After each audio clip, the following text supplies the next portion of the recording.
Hello guys and welcome to I'm a Celeb Catch Up, and today we are talking about the third eviction? Is that what they call it? I don't know. The third person kicked out of the jungle? I don't know. Something along those lines. But it was a very, very entertaining episode. There were funny moments, there were some awkward moments with, you guessed it, Fred.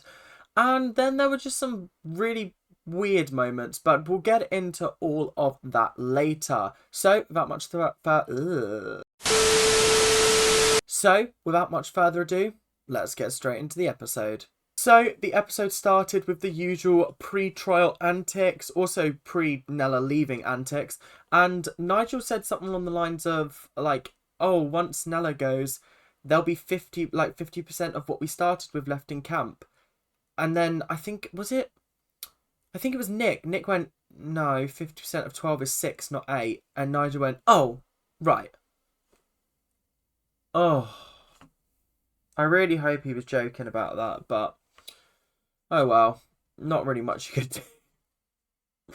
Oh, yeah, that was a really awkward moment. And then we had a fascinatingly hilarious conversation in which Marvin and Sam were pretending to be in a sort of buddy cop thriller, and they had come up with the entire plot of a movie and the sequel, and they were telling Josie about it, and then they were like, "Oh," and then at the end of the sequel, this was Sam, my character, jumps in front of Marv's character, dies in his arms, and they were acting it out and everything, and I was like, "Oh my god, I'm so invested in this story. What's going on?" And then they were like, "Oh," and then someone else comes in, and Marvin has to teach him the ropes, and Josie was like, "Oh, that could be Tony," and they were like, "No, Tony's the villain, T-Bone." And then they started delving into T-Bone's backstory about how he had killed someone with a T-bone steak, or yeah, the T-bone steak bone. And that's how he got his nickname. And he likes to go around killing people with food related items. And then Josie was like, "Oh, and then I can be in it as like sexy whatever that everyone wants to sleep with, but I hate everyone." And I was like, "What?" And then she was like, "But you all fancy me, right?" In the universe. She's just so funny. Sam is so funny. Marvin's hilarious, and so's Tony. And the fact that all four of them were getting involved in this ridiculous stupidity was absolutely hilarious, and I did really like it, and I thought it was really, really funny. So yeah, more scenes like this, please, and less of Nigel. So the trial today was called Fly on the Wall, and I gotta say this was a pretty hard challenge, if I'm being honest. I thought it was actually quite tricky. Two people had to take part, so Marvin put himself forward, and then Fred went, "Well, I'm going to." And that was it. Nobody else got a say in it, even though some people were like, "Oh, well, I would like to go, but I guess if Fred says he's going, then there's not really much I can do about it." So it did get a little bit awkward when Fred was kind of being a bit demanding and sort of making the decisions for the camp by himself, but alas, it is what it is. There's not really much you can do when you've got someone like that in camp. I do feel really, really bad for Fred, because I really don't know how. I don't think he knows how he's come across, which sucks. But it is what it is. There's not really much you can do about it. Um, yeah, the jungle is probably the worst place to judge people on how they are, because it's a pressure cooker environment. It's not very nice. Um, it seems like it's really tough. No one's getting enough food. No one's getting enough rest. So it is. Yeah, I don't want to make excuses for him, but like I understand to an extent, I guess. So the trial itself saw Fred and Marvin dressed up in fly outfits, positioned on a wall, and they had to make their way from one end to the other, collecting stars as they went. But obviously, they had to go like one was one side, two was this side, three was here, four was over here, five was over here. So they had to keep, and they had to do it all in order. It was an incredibly difficult challenge, and as they found out, the floor up there very, very slippy. And so I think Marvin fell off a couple of times, Fred fell off a couple of times. It was just a little bit of carnage. But I gotta say, it was a really nail-biting, exciting challenge. Was this the hardest challenge in terms of like like facing your fears? No, not really, because if you fell off, you fell into the water, so it was a bit chill. And like there was no bugs, there was no critters, it was just move from one end to the platform. It was more of a challenge in terms of like agility and um agileness. Is that what I want to go? No, because agileness is agility. um like how nimble you are, I guess, is how I'm going with this. But yeah, it was a bit awkward at times because Fred dropped two halves of the star in the water by accident. One of them he just let go of, and one of them he fell in the water with.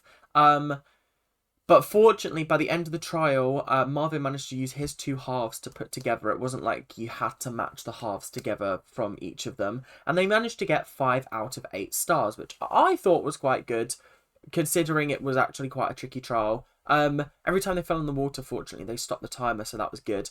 But I gotta say, it was a really, really entertaining bush tucker trial. But yeah, it was entertaining. Although it's so funny that Fred, the one that was like, I'm doing it, was the one that actually ended up fucking them over a little bit because they could have got 7 stars.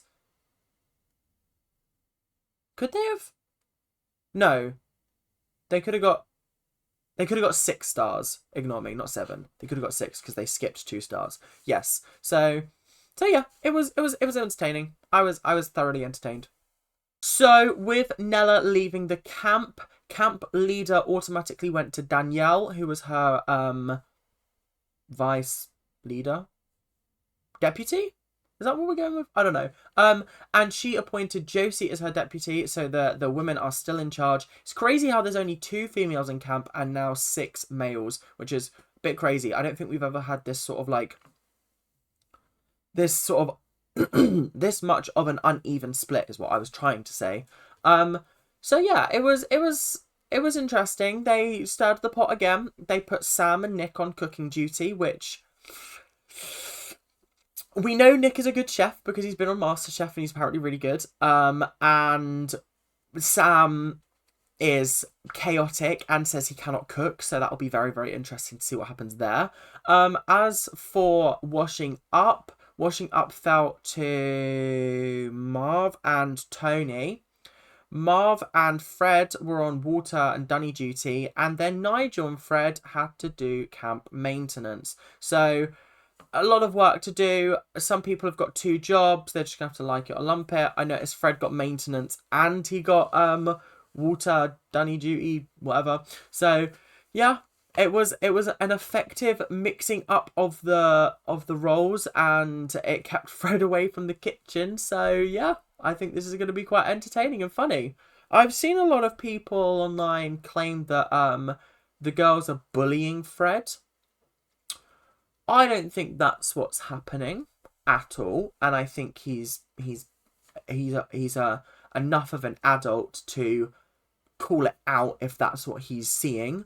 But also, he's already been cook. He can't be cook again. So like, the where has this bullying come from? Because like, I don't think Josie or Danielle mean anything in a spiteful way, and I also don't feel like to an extent Fred is being spiteful. But you gotta understand that when someone is constantly demeaning you and looking over your shoulder, criticizing every step you make, you're gonna get pissed off and you're gonna get angry. And the fact that she hasn't outwardly like shouted at him yet is crazy to me. But that's just my opinion on the matter. So Sam and Josie were given a secret mission, and they were told that if they were successful with their secret mission, they would get everyone access to the jungle arms for the night, which I gotta say is always a hilarious moment of the series. It's iconic. It's the chance where people actually get to eat some snacks and food, drink a pint of beer or whatever, have a glass of wine or whatever. Yeah, I think that's a pretty good challenge win, I gotta say.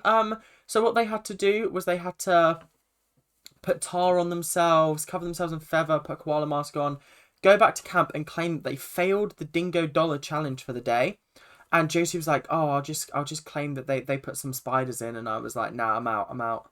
And I gotta say, Josie sold it incredibly well when she got back to camp. She did really, really well. Sam did his best, but obviously he didn't really say much, and I think that was probably for the best.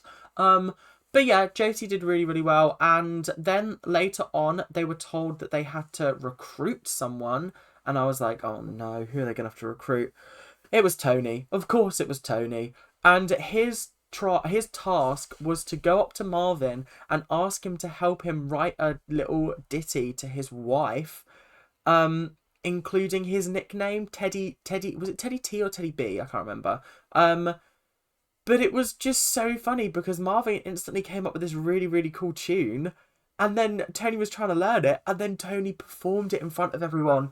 And I was sitting there like, oh my God, this is so embarrassing. But also this is so funny. And Tony, Josie, and Sam are my top three. That would be an iconic top three, I gotta say. I would also probably put Nick in there for Celebrity Cyclone. Maybe Danielle, I don't know. But I just find those three so entertaining and so funny. They make me chuckle all day long. So yeah, they managed to successfully complete the secret tasks. I gotta say, the secret tasks are not as difficult as they used to be. Like, I remember back in 2010 when Stacey Solomon had to throw rocks at someone and she accidentally hit him in the eye or something. Oh, that was so funny. But yeah. It was it Dom Jolly? I think it was Dom Jolly. God, that's a throwback. I ain't heard that name in a while.